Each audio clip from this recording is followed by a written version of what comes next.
What's the weirdest encounter with a pro skater that you had? Never meet your fucking hero. That's all I can say. I'm excited for this one, and I don't mean to sound like a dick when I say this, but I was like, oh shit, when I got this comment, a few comments, they said Pit Money Mike on the podcast, and I was like, oh shit, that's my dog, bro. We got a lot of shit to talk about. How you doing, bro? No, I'm doing good. Waiting for you to pop that open, though. Looking at trouble right there, buddy. That shit wasn't even that bad. Tight shit. Pass me the cut. All right, so we in a new location, but we still in the studio. We just downstairs. Yeah, man, it's been a minute since we hung out. Last time we hung out was your birthday, right? Yeah. Yeah? How did that go? How'd that go? Do you want to be honest with him right now? Well, I'll be honest with y'all. It was my birthday and whatnot. But, Lamont came to swoop me up real quick. Tight shit. Being the good friend he is. Made me pay for gas. And drinks. And buy him drinks. You know what I mean? I was like, hey, nigga, I'm a little low. You know what I mean? It was cool. I felt bad as shit. But he hit me up last minute and shit because Sean was on some bougie ass. I ain't gonna pick you up type shit. But, shit be like that sometimes. Found him loaded later on that night. All right, so we got some good questions for the boy. Man, last time we skated, bro, we came up on Nigel's channel. Yeah. Nigel Alexander, if y'all don't know who that is, NKA. And I remember looking at you as friendly competition. I was like, yo, this nigga is way too fucking good. I gotta compete, bro. Bro, we kept doing the game of skates and shit. At first, you was whipping my ass, and I was like, I gotta at least win some of them and shit like that. How did you feel about that whole time? I was going to let duck feet beat me. You know what I mean? I couldn't let that happen. That shit was a problem. Bro, you keep talking shit about me too in the past. I was like, yo, he talking shit and whipping my fucking ass. Motherfucker wasn't the greatest, and out of nowhere, like 2 months later, he came out of nowhere just fucking up shit. That shit was crazy. Nah, but I do appreciate those times, man. Like, you a big part of, like, me getting good at skating type shit, because you just, nigga, was fakey frontside flipping 12 stairs and shit like nothing. Oh, I don't even know if you know when I first met you, bro. It was Wilshire 10. This is before I knew Nigel. Nah, that's a damn lie. I don't believe that. I put that on my fucking everything. I don't want to say my son. I'm tired of saying that shit. But, all right, so I was with Devontae Jolly, right? This is before he was... Devontae Jolly. Yeah. He had a fucking handicap and shit, right? And we was skating with all the homies. We was at Wilshire 10. It was like a session going on. You popped up out of nowhere. And I was trying to nollie hill flip that shit. This nigga is fakey tray flipping the 10. I remember that day. I actually remember that day because I was like, hey, man, back the fuck up. He was just smoking and shit. It's like going done. Did you land it? No, so I couldn't roll away, but I stomped and like kept falling after, and then we went to another spot. But I do remember that day. That's the only time I tried that trick. Bro, I was like, who the fuck is this nigga? But I think he double flipped it that day. Who? I think he double flipped the 10. Oh, you fakey double flipped that day? Yeah. I didn't see it that day. Yeah. But I did see it in footage, right? Yeah. I did do a fakey double flip. You did that shit way before I did a fakey double. This is what I'm talking about, bro. Oh, man. What about the late flips, though? You was doing the late flips, nigga. Nah, man. I introduced him, but Richie was doing it before me, like down bigger shit. Oh, yeah. Richie was going crazy. Yeah. Speaking of that, let's get, I got a lot of questions for you. So, Where are you from? Me? Born and raised in San Pedro. Grew up in Wilmington, though. So, that's cities right next to each other. So, literally, of course, the harbor area all around. Yeah, you was right by that skate park. What was it called again? The Wilmington Park? Yeah, literally Will Hall Park. Paul built that park. When did he build that shit? I want to say 2008 or 9.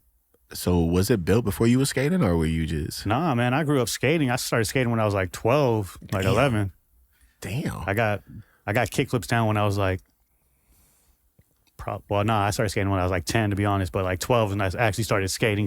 Yeah. Kind of was doing flip tricks and stuff like that. So, boom. Type shit.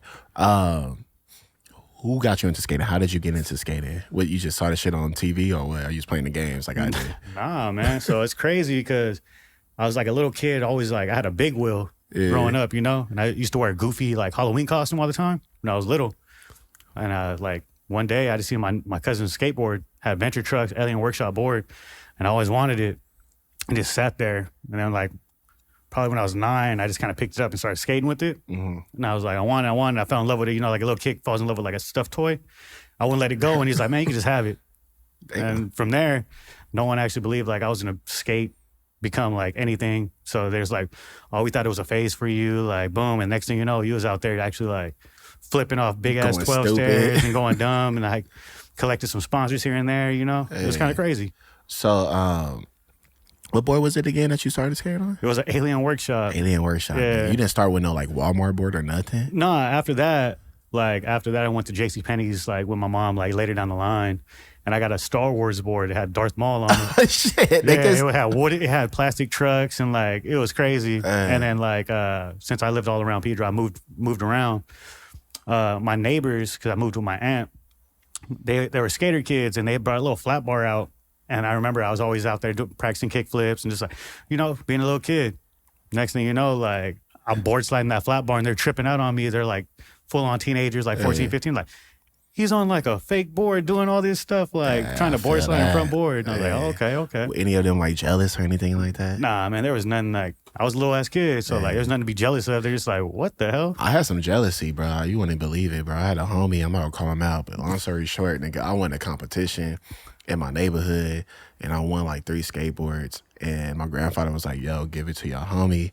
And he told everybody at school that he beat me in the competition. Who was it? Huh? Who was it? Like, I don't want to say it. Oh, man. Anyways. I wouldn't let a duck foot person be no joke. Yeah, that nigga had me. And he was just laughing at me. Everybody believed him.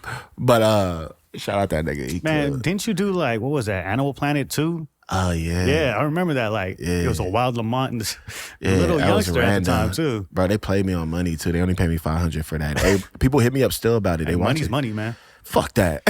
Fuck that. Hey. Have you ever auditioned for commercials, anything like that? Nah, man. Like, I remember my boy that did this the skate video Wild Power. Yeah. Mike Marasco, you know, we he go was speak on that. We go speak on he's that. like, get an agent, man. Get an agent. You know, I was still young, and I was like, man, I was like timid. I didn't know what to do. I was like, So, I mean, how do you tell somebody from where, you know, we don't come from the best places? How do you tell us that shit? That's why I got played. So we don't know how to even get that shit started. Did he have like people he could connect you with, or? Shit. To be honest, like, he connected me with a lot of my sponsors. He actually helped me out with that. So that was. So who was your sponsors? My sponsors. My first sponsor was a skate shop called Freestyle.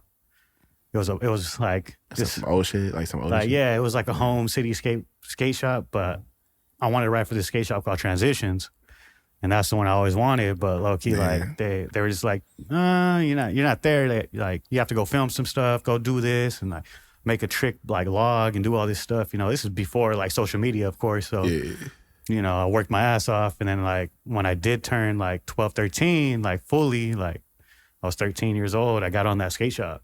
Yeah. So what did you do to get on that skate shop? Man, sponsor me or what? Yeah, it was like a back-to-back sponsor me tapes, you know, like I skated with my boy Marcus Sorrell. We used to call him Spider Monkey, and my bro Richie Rich. Crazy ass name. But like we all got introduced to each other. Like I knew my boy Richie from like Pedro High. We used to skate all the time. Yeah. But about that, like this guy Buddy that runs Transitions, you know, he was just like, yo, introduce all of us. He's like, now you guys are prospects and you guys are gonna skate together and go film. Damn. And so I was like, all right, boom. And then we all had the same thing in mind. Like we want to be right for that shop. So went out and filmed. And then from there, like we became friends. From that, I think he flipped to 14 in Samo, that 14 over here. What age was that? I was like 13, 14 around that time. Stop. But I was already riding for Trans because they sponsored me. Wait. You fakey flipped Samo 14. Yeah. At 13 years old? Around 14, 13, yeah. Y'all don't understand how big Samo 14 is. That used to be like one of those spots growing up from where I'm from and shit. I used to always go to Santa Monica too. Bro, that was like, yo, I've never even ollied But it. like, so the thing about it was like, so it wasn't like just a one sponsor me tape. So once you gave the sponsor me tape and you started writing for that shop, they always wanted footage, every like monthly footage. So, you know, That's like crazy. we was always out there doing that, just like any sponsor. It's not like now, it's like, oh, we want to see you promote our shit. Like social media got you platforming and just like giving you shit out there. Like, nah, it's like you have to come in here and it's 100% skateboarding. It's 100% Oh, hard. shit. You know what I mean? Do you feel like skateboarding is getting weak now? Because it's not really like that when it comes to skate shops. And Nah. Well, the thing about skating now, I feel like, is like, dude, the platforms like Instagram and like how social media works now, it's like, it's easy. besides that, it's like you don't even have to go skate with the team no more. It's like they don't have to sponsor you. It's like, oh, we'll flow you free shit, you know, like, or we'll say you're sponsored by us, this and that. Just promote us. Yeah, that's it. Damn, now I'm thinking about it, that's pretty fucking crazy because you don't even have to connect with the fucking team at all. Tell them about the struggles of connecting with a team, man. Oh man, like, that's a hard one, you know. Like, so after those sponsors, like that's my local shop sponsor. Love that skate shop to death. Got it tatted on me, you know. That's crazy. I rode for DGK after. Yeah, how was that? I rode for Supra. I rode for Crew. Rode for Acid Wheels. Let's see. I wrote for a couple other things too. I wrote for Silver for a Silver, yeah, I remember which Silver. was cool. I fuck with them. They would sponsor me a little bit too. You know, but shit, I had a falling out with DGK, I believe. Well, it wasn't really a falling out. It was just like, so wait, before you say the falling out, how did you get on DGK? DGK. So basically, like I said, filming a part for Wild Power, which like I wasn't even supposed to have a part in that video. It was all about my boy Richie Rich. Like that part was crazy, by the way. We skated a spot when we were younger. It was a temple in downtown LA. There's an 8-stair and like an 8-stair rail. There was this filmer, Mike Marasco. He was filming with, I think, Sierra Fellers and like a couple other guys like Nick McLeod and all these guys, and Furby probably. And I was doing a late flip off this 8. And he was like tripped out and he's like, hey, can I film that? And I was like, oh, sure. And then my buddy Rich came in. He did like a hill flip sex change. He did like fakie hill, did a varial hill, did all this crazy shit. Yeah. And then this guy, Mike Marasco, was like, hey, get my number down. Like, let me get your number. Like, let's go film. From there, like, they were filming every day. Then my boys started bringing me along. And from there, they were bringing this video out called Wild Power. And I was like, oh, that's cool. I always wanted a part in it, you know, because they were filming for it. And I was just filming with them. And, like, I was never, like, going to get a part. Didn't think I was. And then out of nowhere, my boy Marasco was like, hey, man, like, we're going to put you in the video. Like, you're going to have a part. And I was like, what? He's like, yeah. And I was like, all right, cool. Fuck yeah, you know. I was hella hyped. Fire. You know, and I thank my boy Rich and Mike Marasco for that shit. And then Marasco was, like, filming me. And then he was like, oh, keep filming, get you some sponsors. And he started sending my tape out to, like, sending my footage. And somehow it ended up in Dennis Martin's hands. Who's Dennis Martin? Dennis Martin is, like, the guy, if you ever, old school filmer, really dope guy, cool as hell. He was the team manager for Super and Crew at the time. Bro, I missed that park. Yeah. You took me to that park, right? Yeah, I did. Yeah, I took shit. you. I took Charlie Ford. I took a lot of people there. Nigga, that shit's crazy. So how did you get on Crew and Super? So after that, he sent my footage, and then Mike Marasco hit me up. He was like, hey, you're about to get flowed by Super and Crew. And I was like, what? I'd have been like, huh? I was like, all right, for sure. Like, let's go. And he's like, yeah, we're going to go to their warehouse. Come on. So, you know, went to their warehouse. Next thing you know, like, I meet Dennis Martin for the first time. And, like, this guy's, like, hella, like, just chill. That's right. And I'm just like, damn. Like, walk up the office, walk up the stairs and everything. I'm like, oh, okay. And he has his assistant, which was Chris Brown. But at the time, I didn't know his name was Chris Brown. We just know him as Brownie, which I love that guy. That guy's dope as hell. Hell yeah. Yeah, that guy actually still fucks with me to this day. Or kind of like we talk, but we don't talk. He's a real nigga. Yeah, you know. Yeah. I fuck with him tough. But that was the assistant at the time when I was getting on. And he asked Dennis Martin, because Dennis and him were talking. They're like, oh, what's he going to get put on? Like, what's he ride for? That's what Brown asked Dennis. And Dennis was like, both. Put him on both. So then they put my name on the roster of Crew and Super. And I was just like, oh, shit. Just like, I was a youngster. I was like, literally like, I think I was like 18 or 17 or 18. And I was just like, oh, like, and I come from the same skate shop as Antoine and Furby and them fools. And they rode for that shit way before, you know. And I'm just like, damn, like, I'm about to ride for this shit. That's tight. All right. So how was your packages looking for the companies? Like, start with DGK first. Well, DGK came after Super and Crew. Okay, so let's start with Super and Crew. So basically, like, I wrote for Super and Crew first, and they're like, yo, get a board sponsor. We need you to get a board sponsor so you can fully turn am. Yeah. And it was kind of crazy because, like, DGK came from, I think, either Brownie or Dennis, one of them. And I think they shot my footage over there, or, like, someone, I think Stevie seen my footage or something like that. Yeah. And Stevie was the main one that was like, okay, let's get him some boards. You know, let's hook him up. And then I was like writing for all those companies at that point. And those are big name brands at the point. Those are solid ass brands. You know? Bro, I used to want to be on Super so bad. And So my package for Super and Crew monthly was crazy. What Like, was it? it was fucking nuts. Like How many shirts and shit? man, fuck the shirts. I was about the shoes. I was getting like 8 to 10 pairs of shoes almost. Nigga, what? It had to be. It was like eight pairs Yeah, of shoes. yeah. That's it was 8 fucking pairs crazy. of shoes. Was it like different pairs or? No, it was what I wanted. Okay. Straight up, like, what Converse do you would like? not What do do you that to me. want? Like, what do you like to skate, or how do you feel about this, or like you want these and that? At one point, I was like, boom, I want these and that. Fuck Then yeah. they give me the catalog, and they'd be like, what do you want? Boom, boom. And then that's when I first got on, you know. And then I didn't have a sample size because my foot's too big. But at the same time, they're like, these are a bunch of samples right here, and there'll be trash bags. And they'd be like, you can take these too. And I'll take those samples. I'm like, fuck, that's crazy. Did you slang those? Nah. So the thing was, like, I would hook up the homies. Sometimes, like, I had homies that, like, would spend the night on my pad. Yeah. We'll go skate. They'll rummage through my closet. I used to have, like, crew gear that wasn't even opened or, like, shit that was, like, samples. Motherfuckers rocking my shit for no reason. I'm like, I didn't even say you can grab that shit, but whatever, you know. You know, that shit sucked. I feel it. But after that, when I was on DGK, they were shooting me, like, I think it was four to five boards a month. Damn. Yeah. 4 to 5 boards. On top of that, with the crew. Like crew pack. instantly, like right when you got on type Yeah. shit? And then when I rode for crew, I was getting like 4 pairs of pants, a shitload of shirts, but Super was giving me the shoes, which was dope as fuck. Yeah. And then, yeah, it was crazy. Like, and I was a youngster and I was a little kid, like, not a little kid, but I was a teenager. And I was That's like, a little damn. kid still, 18, whatever. Yeah. And I was like, damn, bro, this shit's crazy. Like, hyped. And then I fucking would go on skate trips with them. But my problem was, like, I really didn't go out and skate with them at times, you know? So why would you say that? Like, would they invite you and you would be like not pulling up or? Well, so the thing about it is, like, what I learned later down the line was, like, even though you don't get invited to, like, go skate with them, you still ride with them, you know, no matter what. It's like, that's still the team you're trying to ride for in general. So you go make your way to go out there. Hey, yo, take notes on that, y'all. It's Take like, notes you on go that. make your time to go with the team. Like, even if, like, you're not invited, you go ask and, like, hey, can I roll through and this and that? Yeah. Because without the invitation, it's just like, you never asked for one anyway. So Are you go nervous or grab some it. shit? Well, yeah, you're a youngster, you know. You Yeah. just all new to you, straightforward. Damn, that makes a lot of sense. You know, and that's why I feel like I kind of dropped the ball in certain scenarios and sense, you know. I don't really know too much about the history on it. Maybe you did tell me some, or well, you probably There might have been drunken nights, you know. I was over there fucking talking mad shit about everything. Like, man, fuck this skate community.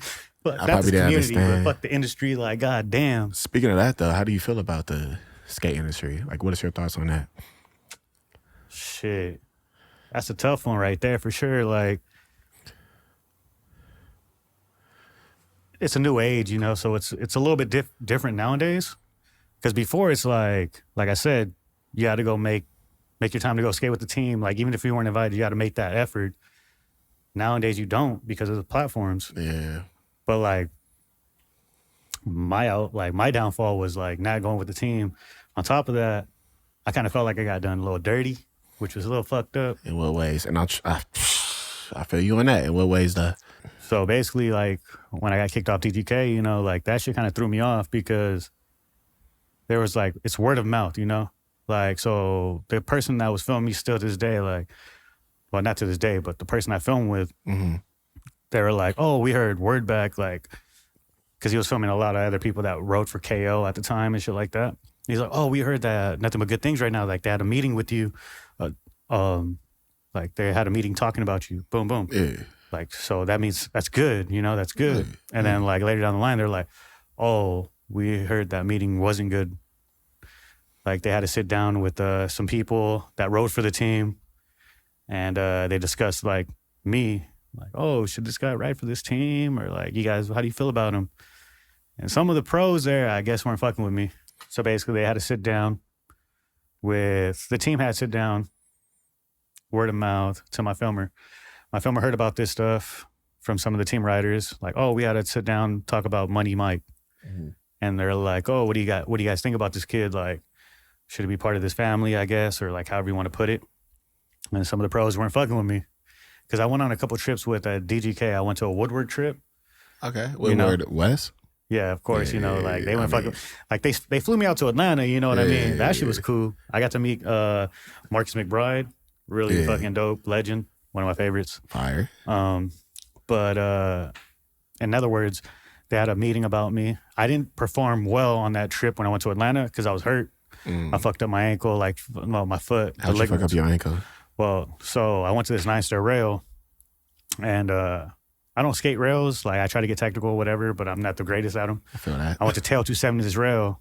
It was really steep. I don't skate rails, but I'm doing a tail 270. Yeah, well, the thing great. is, like, I had it, you know, my Greg Gillespie shit, you feel me? That's right. But I went to tail 270, and my foot caught the floor as my body rotated, and it kind of tore like the ligaments and tendons in my foot. Yeah. But I didn't know what was going on because it just looked like a regular fall. But I had immediate pain, and I was like, I can't walk, I can't do anything. I put pressure on it. Fuck. So that healed up, but I was still having this trip going on, like already, like, we're gonna send you to Atlanta. It healed up a little bit. I went filming with this guy Nigel, and I skated this gap at a skate park called Stoner. Nigel? Yeah, Nigel. Yeah. So I got fucking injured that fucking same foot skating with them.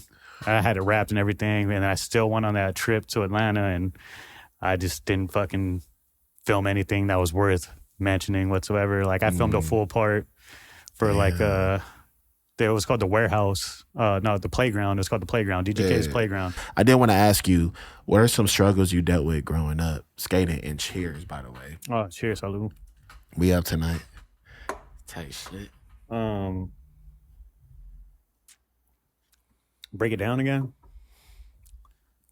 What are some of the struggles that you dealt with growing up skating? It could be from where you from. It could be To be honest, like, parents. nothing really. No? No, that's why. Let's see. So there's this. Let's see. How do I say it? There was a point in skateboarding where, like, it was a standstill. You know, I grew up not in the best neighborhoods, but not in the worst. You know, like, there's people way off worse than I was, but the groups of friends I had weren't the greatest. In what ways? Like, they wanted to party. Like, to be honest, like me, my mindset was more about skateboarding, and that's all I wanted to do. I could tell because you're good as fuck. That's all I wanted. Like, I didn't care about anything in the world but skateboarding. Like, I didn't go to school because of skateboarding. Like, some of my homies, they're like, we're going to Chino Skate Park. I begged my mom, like, I don't want to go to school right now. Like, nah, come on. This, like, I'm fresh into 6th grade. That skate park's like 2.5 hours away, by the way, y'all, from where he's at. And then we went to Vans. Like, it was this full skate trip, like, from 8 a.m. to, like, Chino, Vans, skate park, and all that indoor and all that stuff, which me and my boys, like, I skated with. We did do some fucked up shit over there, you know what I mean? But it came with the territory of skateboarding. But I really didn't have trouble, like, growing up with skateboarding. Yeah. Like, I had trouble growing up with the people I was surrounding myself with. That's a whole different thing, you know, because their mindsets, like, I grew up skating with them, but they got into other type of things, you know, like gangbanging and shit like that. I feel that. You know, like, their priorities were a little bit different than mine. Like, I always wanted to skate. Like, I never even smoked bud, really, from skating. Yeah, you know what I mean? Like, the typical shit that they thought would yeah, happen. it was the people I surrounded myself with outside of skateboarding. They were like, yo, smoke this. Like, we still went and skated, but they were like more in like, oh, smoke some bud for the first time and this and that. Like, drink, you know. Like, I grew up around drinking because of my father. Like, he was an alcoholic, shit like that, you know? Yeah. You know? But I looked at it this in a sense of like, I don't want to be like that, you know, and a raging alcoholic or a drunk person all the time, which kind of fucking fell hand in hand with skateboarding because all we do was skate and party. Especially that shit was glorified with the whole Baker days and that. You know, the piss drunks and shit like that. I used to fucking have Baker 3 on repeat. Baker 2G, Bootleg 3000 was one of my favorites. I remember my grandma looking at Baker 3 like, what the fuck is this? Because of that reason. But I never grew up. I think because I had the sponsors to back me. Like, growing up, like, it sucked buying boards. But my father was actually a well-off welder. So, you know, and, like, he wasn't, like, he didn't have a big role in my life. He was there. But, like, he drank so much to the point where, like, in his job and, like, everything around him was more of his concern than, like, taking care of me and my mother. So all he did was throw money at us. So, like, I never went without a board because of that. But, like, I didn't have, like, a roof over my head that me and my mom call our own. Yeah. So we're living with, like, my aunts, or, like, basically we grew up, like, we never had money for ourselves. Like, my mom worked, but she couldn't work and take care of me at the same time. You know what I mean? Damn. So my father like was a well-working man, but he never like really looked after us until the end. Yeah. So that's how that went. Then he passed away, you know what I mean? How long ago did he pass away? He passed away in 2018. Damn. Yeah, which at the end, like I forgave my father and everything, you know, I had a heart-to-heart with him. I watched him pass away on his deathbed. You know, it was sad, you know what I mean? But at the same time, we got to take like dark with light. Yeah. Enjoy the moment. Not enjoy the moment, but appreciate what we had, and what we could have had would have been better. Yeah. But, you know, I'm thankful because of him. That's what like supported my skateboarding, because he just gave me money to go buy a board and do stuff that kept me on that path before I got sponsors. And my sponsors, like my mom and pop shop, which it is Transitions. Yeah. They met my father and they're like, damn, that motherfucker's just like, he's a scary man. My father's like, my father's full Samoan. So he's a scary man, a real rugged actual man, just getting drunk all the time. Y'all is scary. I'm not gonna lie about that. I'm gonna tell you why I think that. And I went to Morningside High School in Inglewood, and the year I went, freshman year, was the last years of like the Samoans around there. I seen first day of school, these niggas just for fun, nigga, they're like killer whales, bro. They just playing with their bait. Nigga, they stripped this one dude down. They just took his clothes off and just started laughing, giggling, damn near skipping away, having fun. And this nigga just running around butt naked in the school. The teachers were scared of him. Yeah, what you gonna say to him? Nah, you're not gonna say nothing to no Samoans. You ain't gonna say bro. nothing. Shit. You really not gonna say nothing to Samoans, Shit, bro. my brother used to do the same thing back in the day. Like, funny story here. So, me and my boys, like, so we grew up skating in Pedro. Pedro High was like the spot to go to. Yeah. So some Mexicans from somewhere random, they walking around Pedro High, like me and my boys are like just going over there. We're hopping the fence to go skate the 5-flat-5. Next thing you know, like they check us and they're like, hey, give me all your shit. Like, give me everything you got. Me, I didn't give up nothing. I was like, yo, I'm on this fence. You're going to have to climb the fence. You know, they seemed like drunk. So one of them tried to climb the fence. They couldn't climb the fence, but my buddy that was like... he just struggling? Yeah, he was struggling. Like, literally, like, he went to jump, and then, like, he couldn't even, like... It's like, you know, when you have, like, Air Forces on? Yeah. You can't get the grip into the grooves of the fence, so you're just slipping. Just creasing them. So, too. like, he just kept slipping like that, and then, like, he kind of gave up, and they were punking us through the fence, and, like, we're little-ass kids, and, like, I'm like, I ain't giving you nothing. Like, fuck this. And at the time... Like I said, my father would always give me money. So, like, he was like, here's a cell phone. I got a cell phone and everything like this. And this is when cell phones were like, oh, the flip phones and shit like that. I know that, yeah. And they punked my, like, the best skater out of all of us was my homie named Derek. And he was, like, doing crooks on rails at this time already and, like, no fucking fear. They took his MP3 player, like, through the fence. They were like, give me your shit right now. We're going to fuck you up. And he handed it to him because we're all intimidated. We're scared. We're little-ass kids. These are, like... 18, like 19-year-old motherfuckers. And I had my flip phone. I was like, all right. So I called my brother, and my brother comes speeding like a demon out of nowhere. And like, he picks us up. We're in this Suburban, and we're like, oh, fuck. Like, whatever. And like, my brother's like, who was it? Like, where are they from? Like, this and that. I'm like, I don't know. Like, I'm a little kid. I don't know. Like, they took his stuff. I don't know. And then next thing you know, like, my brother's kind of just like scrolling around, like driving all through, like, whatever's close to us. Looking for the niggas, yeah. Next thing you know, like, my brother's about to give up. And, like, we go down, like, towards my house at this time, or, like, towards, like, where I stay at. Yeah. And we look to the left, like, it's like a movie scene. We look to the left, and they're in the alley by this liquor store walking through. And then I look, and I'm like, that's them right there. And I point straight at the motherfuckers. I was like, that's them. That's some niggas right there. That's them right there. And my brother was like, oh, what? Straight up out of a movie, put that, like, pressed on his brakes real quick, reversed the car, screeched out like he was about to just fucking take off, burnt out through the alley, pinned one of these motherfuckers up with his truck. Boom. The other one that had my homie's MP3 ran, and he caught 3 of them. There was 4. Caught the 3. He had one pinned up with his truck, like his leg got pinned up. And he was all like, oh, what the fuck? And then my brother got out. My brother's a big motherfucker. My brother's like 6'3". Hell no. Big guy. And this is fucking crazy, but he's punked him. He's like, you lucky this ain't like back in the day, I'll strip you naked right now, make you walk home, motherfucker. Like, you so it's a thing. Yeah. You know what I mean? He's like, I'll strip you butt-ass naked right now. Give me everything you got. And then my brother robbed them.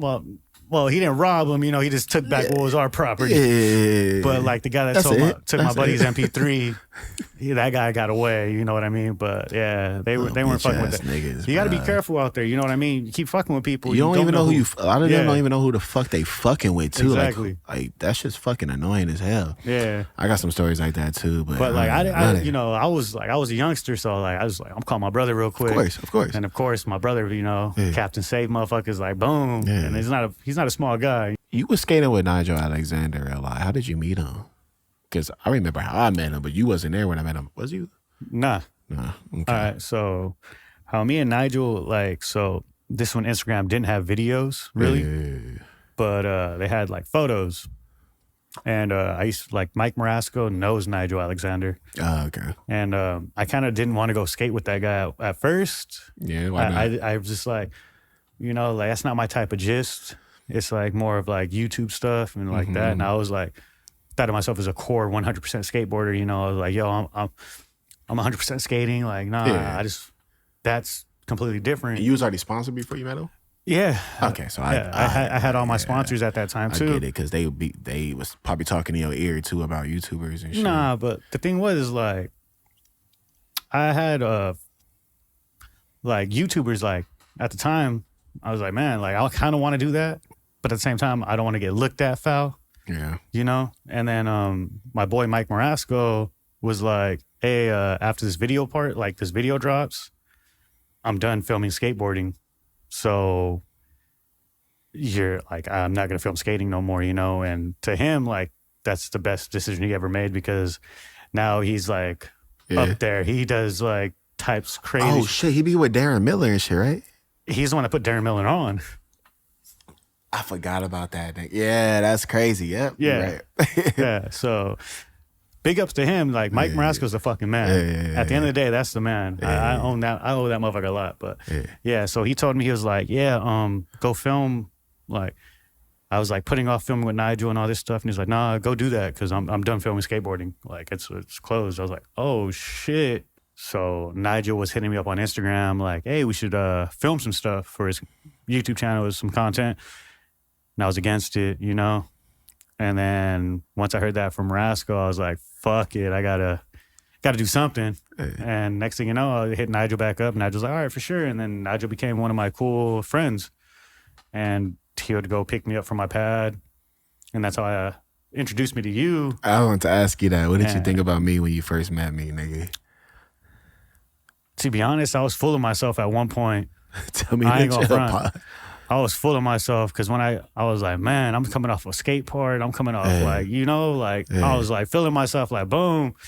But then I got hurt, and I was like, I ain't shit no more. Like, fuck, I'm damaged goods right now. And but that's after I filmed with, like, met you. I met you, and you was a goofy ass little goober, and I was like, damn, like, who is this kid? Like, I seen clips of you on his channel already. And I was like, all right. And then we met each other, and I think, like, you just joked around with me a lot. And then you were kind of afraid of me at the same time. 100%. Nigga, and I was just Samoan. Nigga, Samoan. I was like, I was a scrawny ass kid still, though. But that's what you think. I was like, damn. I met you, and I was like, oh, he's cool. And then I felt like he was a dick at the same time. I've always had that problem. Because continue. Let me hear this. I've always had that problem, just the way I look. Nah, fuck the way you look, you goofy. Fuck you. What did I say to you to think I was a dick? It was just more of like, I felt like you had like, I don't know, it was like a joke wise, like the way you joked around, like because you had your little posse with you as well, like I believe, like at the time. Like, because it wasn't just, like, I got introduced to you. I did, yeah. But there was there was more people around. Devontae in there? Or was it? No, there was Jolly there, but it was different. Because you had Chris, and then you had, like, Jarrell. Yeah. You had... Chris Harris, Jarrell. Yeah, Chris Harris, Jarrell, Ware. That's true. You had a bunch of people with you, but, like, I feel like you guys had an inside joke, and then, like, every time I came around, you guys were just like... There goes that motherfucking money right there. Like, there go that scary ass Samoan nigga that about to beat our ass. Then you have this grin on you, and I was like, I come up to you, what up? And he'd be like, smiling and shit like, what up? And I was like, man, you motherfucker. You used to go, then we'd go eat pho after and shit like that. But in real life, though, that's not how it was. No, I know. I hope. Yeah. I hope. I was like, man, this is fucking straight up Animal Planet motherfucker right here. Stupid. We used to do the game of skates, bro. Like I said earlier, that shit was, nigga, remember that rail game of skate? It was like a flat bar game of skate we did. Nigga, that shit would not end. I don't even think that ever came out. No, it did. Because I remember that shit. Did you beat me? I think you probably beat me. No, it was a few of them, but you won most of the game of skates, nigga. You was winning a couple. Because then, I said, like, for a minute, like, no, but you won a lot. No, overall, because I remember counting that you won most of them. I've played against a lot of people. You know what I mean? But for one, like me and you were always going at it. There was like 3 down, 3. And then on top of that. This nigga was always like, yeah, I'm going to whip his ass. I was like, oh, fuck. Smoking, you know, like I still smoke to this day, which is a bad habit, but it was crazy, you know. But after like a couple years go by, you know, me and you became really cool. Nah, we still homies and shit. That shit's crazy. I'm not homies with a lot of them niggas that was in the Nigel videos. I'm being honest. I don't even know what to say about that. Like, can you go into depth around that? No, we're not gonna do that right now. Did you ever get hate from me on this channel? On Nigel's channel? Nigel's channel, did I ever get hate? Nah, I think one of the biggest things I ever got from skating and Nigel's channel itself, no one knew what stance I was, even through those games of skate. That's a compliment. Not really. I don't think not? it is. It's like, man. Some P-Rod shit. Man, because I wasn't performing on P-Rod's level, you know what I mean? Yes, you was. Nah, that's man. what I'm trying to say. Nah, a lot of people, I think that was the controversy of like, that was the most people would like argue about. It was like, oh, he's goofy, he's regular. No, he's this. And I really didn't get hate, but then I got a couple, like, there's probably like 3 to 4 motherfuckers that like I probably knew who it was that made up like a fake account that just talked mad shit about me. Like, all he does is this. All he does is that. Shit. And I'm just like, there's just like, I got into certain arguments with certain people where I knew like, yo, that's how this person talks and that's who it is. Like, you know what I mean? Like, same for you probably. You know, you have those masked haters that take the mask off when they're not around you. I still got them right now. You know? I feel like people are acting a little different now because we doing this podcast. You probably gonna see that shit soon too, because nigga, I'm gonna keep bringing them back on. We got so much to talk about. That being said, we're on to the last question. I don't know why my camera's tripping, so we'll cut this a little short. I think it's still like a long enough podcast, but I got so many things to ask him, and I'm gonna bring him back on, bro, multiple times. Pause. What's popping? Come on in. No, we're done. We're finishing up right now. We're finishing up right now. Come on. Y'all say what's up to Method. Come over here and say what's up. This the nigga who make the fucking audio crisp type shit. Anywho, so last question. My camera keep turning off too, nigga. That's why we about to end it. Damn, you got blood all up on your boots and shit. Who'd you stomp out? God damn. What's the weirdest encounter with a pro skater that you had? Never meet your fucking hero. That's all I can say. Nah, fuck with you. Nah. What happened? So this is when I wrote for DGK. It's crazy. So there's 2, because there's a good and a bad. So I met up with, I was skating Jaquan with Nigel. I was doing a line, you know. It was really dope. Over there. I think I tail 270 on one of the ledges, and I heart flipped the stretched out 6. Goddamn. And then one of my favorites, Wade Disarmo was there. And he gave me dapped up. He fucking propped me, and I was like, oh, shit, you know, like, hell yeah. He's like, oh, man, that's just tight. Like, you're cool as hell. And I was like, yo, man, like, I'm actually flow for DGK right now. And it was tight. And he's like, no way, that's just dope. You know, he gave me props and everything. And I was like, hella starstruck. Another one is I met Lenny Rivas. Yeah. He wrote for DGK as well. And I feel like he did not like me one bit. So why not? I was on a trip with him at Woodward. So this is when I was at Woodward. And there was a little incident. My filmer, he was like, yo, it's your first time out. Don't drink, don't smoke. I was like, all right, I ain't going to drink or I ain't going to smoke. So it was Lenny Rivas and I forgot about Dane that, Vaughn, I believe his name is, from Atlanta. Yeah. The little he's a white boy? He's a tall white boy from Atlanta, you know, really fucking mad pop, you know. He looked all gangster when he first came out doing nollie and red hill flip, like front crooks and shit like that. Really hyped on that guy. So I met him and Lenny for the first time. I used to watch Official DGK. I was really hyped on Lenny Rivas from San Diego. So there's like a little altercation between us, which I didn't understand. There was an altercation. But all I did was smoke cigarettes on that trip. So I had a lighter. And Lenny, they were rolling blunts, of course, DGK, smoking fat, whatever. Type shit. That's just fun. They're doing whatever. And I'm just over here like I was told, don't fuck around, don't do shit. And I was like, all right, whatever, it is what it is. So I'm smoking cigarettes because I'm pissed. One of them asked for a lighter. It's Lenny and Dane. So I give him my lighter, They pocket my lighter.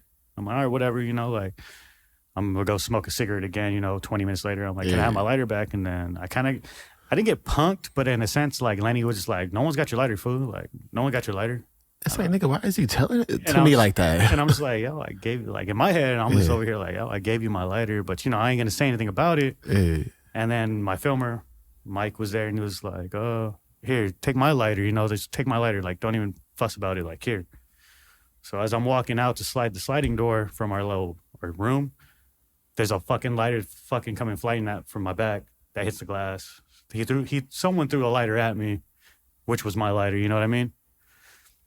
And it was like, basically like one of my pro skate, like it was probably the guy, like I'm not saying anyone's name, but you know who the fuck it is. Just being humble right now. It was that nigga. Nah, it was fucking Lenny Rivas that threw a fucking lighter at me, which is fucked up because I actually look up to that guy like hella tough. And then here's a little fucking inside. I went to San Diego to skate a triple set contest for Red Bull.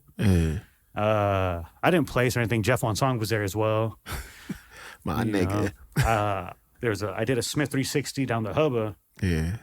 Because Lenny was there as well. And then Lenny was over there trying to hype me up, like, oh, that's sick. And I was like, motherfucker, like, you weren't that hyped on me when I rode for DGK. Like, to be honest with you, like, I'm riding for a whole different company right now, but now you're trying to give me props for some shit. Like, that's dumb as fuck. That's how I feel about the industry right now. It's like, motherfuckers fake as hell. But that's just like one of my idols I met. So when that happened, what did you do when he threw the lighter? You just trying to keep it, because I know you, nigga. I know you. I didn't do shit because you just keep it. I'm on my P's and Q's. You feel me? My filmer told me, like, not my filmer, but my good friend that filmed me was just like, don't do anything. Yeah. Like what? Like you're looking out for your homie too, because he vouched for you. Because he wanted, like, he put his. Like, he didn't put everything into me, like, like, I wasn't one of those guys, like, but he just, like, seen potential in me. He's like, you don't want to fuck it up just over this, like, don't. But that's annoying that's the thing about these skate niggas, bro. It's like, yo, I'm still a human being. I'm still where I'm from. No, it was just where I was raised. It's like, come on, calm down. To me, it was just like, bro, I asked for a lighter. That was it. Like, you asked to borrow my lighter. I gave you a fucking lighter. Boom, I asked for it back. And then you're gonna like press me saying like no one has your lighter here, like be like, oh shit, let me see what's up. Oh shit, like, anybody got his lighter? Like, no, it's just like, all right, it's like, the principle, And then the filmer Mike Marasco was there. He's like, here, take this lighter that I have for you. And as I'm walking out and I have my back turned to you and I'm hitting the sliding door, you throw a lighter at me, which is in the end of the fucking day is my lighter. That's just crazy, So, but like I said, don't meet your fucking heroes. Like, that's just crazy. But sometimes, I did meet one of them, which was dope as hell. Like, I look up to him, and that fool was dope as hell. Yeah. And I met another one, and was an asshole, but he seen me at a contest skating. And low-key, that contest, I ain't gonna fucking, like, be all over myself. But, like, I did some hard shit there. I Smith 360 down the Hubba. Oh, you going in. I fakey heart flipped the fucking triple set and did all this shit. He was hyped on me. And I'm like, bro, where was the hypeness when, like, I feel like he didn't know who I was. And then he realized when he see me face to face who the fuck I was. Which I'm not gonna be surprised if that's really a thing because they so fucking delusional. But I feel you on that saying though. Don't meet your heroes, because shit. If I meet you and I was like you were my hero, I'll be like fuck. I look at this motherfucker. Then fuck him. Like, nah, I met a hero before, and I'm gonna talk about this one day and shit. Nah, he posted on Twitter. I look like I'm about to cry, nigga, but my eyes is watering right now. I'm not crying. No, but he posted on Twitter and shit. It was saying a lot of shit, bro, and it became a whole thing. Niggas started talking down on me on the industry. I kind of want to bring them on here. Niggas squash the beat. Nigga was like, fuck Lamont Holt on Twitter. Damn, this, I the thought nigga was it on was the that same Nigel thing. team. Oh, my bad. What? Nah, Nigel, nah. Ain't I no thought Nigel someone shit. went on live and talked shit about you. You know Nah, what I not mean? Nigel, not Nigel. No, there was some pro skater. He was on the same team as me. Was that for Element? Like from Tim? You remember Tim, the team manager for Element? That man was my dog. I won a contest. No, Todd. You talking about Todd? Nah, Todd Larson was a nigga who hooked me up, and then was it Todd? yeah, Todd name was Todd, Larson. the tall He was white on boy? rep. The tall Yeah, white boy? yeah. I was an Element With the camp beard? nigga. Yeah, Element camp nigga. at the Yeah. Pacoima camp. The what? The Pacoima skate camp for Yeah, Element. yeah, Sequoia. Oh, Sequoia. There you go. My bad. I always call it Pacoima for no reason. Yeah, I Sequoia? mean, I would probably do the same thing. I say a lot of words on here wrongly. Nah, damn. That's But that my motherfucker nigga, looked bro. out for me. I wish back I could get him on here. You I know, gotta hit him up. that motherfucker right there, actually, like they wanted me to fuck around and like stay at that skate camp, but I had beef with Vincent Luvanos. And I still don't like that motherfucker to this day. We're gonna have to cut that one shit. out. All right, we're gonna talk about this in the next another one. episode. Hey, Fuck this, that guy. yeah, 111. This my nigga. This the homie shit. You go see him on here a lot. So, y'all got any questions? Comment below, because I keep telling y'all niggas to comment and shit. I think y'all get too interested before y'all see the ending of this fucking video when I say comment. But the ones who's saying is comment this shit and ask some questions. I'm gonna bring him on as like a co-host a lot of times and shit, because we been through a lot of type shit. I'm gonna have his information in the description. Whatever he wants me to put, might just be on Instagram or something. My OnlyFans. Damn. This camera just died again at the right time. But I gotta get that shit correct. One band man when it comes to this podcast, and I don't give a fuck. We gonna get it right.